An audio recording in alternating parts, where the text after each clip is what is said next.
वहीं मध्य प्रदेश लोक सेवा आयोग परीक्षा 2024 में चयनित उप पुलिस अधीक्षक जयंत परतेती का सम्मान समारोह हुआ। इस अवसर पर अन्य प्रतिभाओं को भी सम्मानित किया गया। ड्रीम्स एकेडमी द्वारा आयोजित कार्यक्रम दीप प्रज्वलन से शुरू हुआ। संचालक रोहित मालवीय ने कहा कि एकेडमी डिजिटल पैनल बोर्ड से अध्यापन कर रही है, साथ ही अनाथ और कोरोना प्रभावित छात्रों को निःशुल्क कोचिंग दी जा रही है। बोर्ड परीक्षा में 90% अंक प्राप्त करने वालों को भी यहाँ मुफ्त शिक्षा मिल रही है। और हर दिन कुछ ना कुछ ऐसा करें कि वो आपको लक्ष्य की तरफ आगे बढ़ने के लिए प्रेरित करे।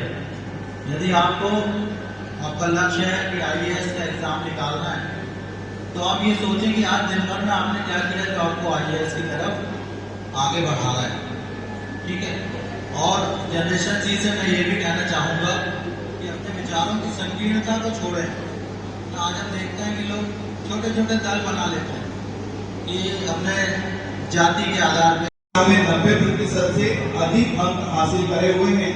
ऐसे विद्यार्थियों को भी ड्रीम्स एकेडमी निःशुल्क फ्री ऑफ कॉस्ट कोचिंग दे रही है, जिसमें विद्यार्थियों से कोई शुल्क नहीं लिया जाता। कोरोना काल में जो पैकेट्स गए हैं उनके बच्चों को भी निःशुल्क। तो कई ऊंचाइयों में बच्चे पहुंचे हैं। सफलता के पीछे एक ही कारण है कि आपको कभी भी परसेंटेज यदि आपका कम होता है तो उसमें आपको नर्वस बिल्कुल नहीं होना चाहिए। लगातार आपको निरंतर समय का अनुशासन का पालन करते हुए निरंतर, ये नहीं कि हमको एक बार यदि हम चल रहे हैं और छोटी सी भी ठोकर लग जाती है तो व्यक्ति कभी भी पराजित नहीं होता। फॉर्मों की सभा में जाते हैं तो वो कहते हैं